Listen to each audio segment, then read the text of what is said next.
First deserving ఎవరన్నా అంటే ఇమాన్యుయల్. ఎందుకంటే ఆయన ఎంటర్టైన్మెంట్ చేస్తాడు. అసలు ఎక్కడ కూడా అన్ని చక్కగా రూల్స్ ఫాలో అవుతున్న దీంట్లో ఎక్కువగా మనకి ఇమాన్యుయల్ కనబడి ఏదో చిన్న 1-2 మిస్టేక్లు తప్ప. ఇమాన్యుయలే ఈ సీజన్ మొత్తానికి ఎంటర్టైన్మెంట్ ఎవరన్నా అంటే అది ఇమాన్యుయలే కదా.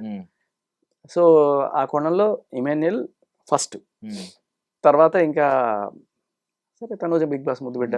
సంజన గారి గురించి మీరేం మెన్షన్ చేయాలి? సంజన గారు నేను యాక్చువల్గా ఫస్ట్లో అయితే నేను ఆవిడ ఎందుకు బిడ్డను పెట్టుకొని ఒక 5 నెలల పాపను పెట్టుకొని రావాల్సిన పని ఏముంది, ఆవిడ బిడ్డ కన్నా ఇంపార్టెంట్. మేబీ నెక్స్ట్ సీజన్కైనా వచ్చి ఉండొచ్చు కదా ఆవిడకున్న కాంటాక్ట్స్ తోటి. కానీ బిడ్డను వదిలేసి రావడం అనేది నా దృష్టిలో ఒక నెగిటివ్ కోణం. నేను ఆ కోణంలో చూస్తాను. కానీ నేను బిడ్డను వదిలేసి వచ్చానని చెప్పి ఇక్కడ చెప్తే ఆ సింపతిని గెయిన్ చేయడానికి నువ్వు అది ఆ కార్డు వాడుకోవడం నాకు నచ్చదు.